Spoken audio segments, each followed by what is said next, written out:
সম্প্রতি শোকাবহ 15ই আগস্টকে কেন্দ্র করে বাংলাদেশে ঘটেছে কয়েকটি অপ্রীতিকর ঘটনা, যার মধ্যে অন্যতম একটি হচ্ছে টিএসসিতে বাংলাদেশের চলচ্চিত্র জগতের বেশ কয়েকজন নামকরা অভিনেতা অভিনেত্রীদের ছবিটা নিয়ে তাতে জুতাপেটা করেছে ছাত্ররা, যার মধ্যে অন্যতম একজন হচ্ছেন বাংলাদেশের কিং খান হিসেবে অভিনীত সুপারস্টার শাকিব খান।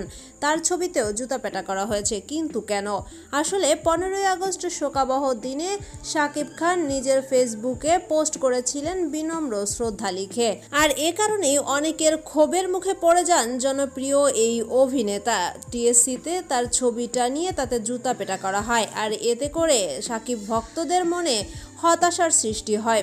কেউ কেউ যারা এরকম কাজ করেছে তাদের উপর ক্ষোভও প্রকাশ করে, কেউ আবার দুঃখও প্রকাশ করেছেন।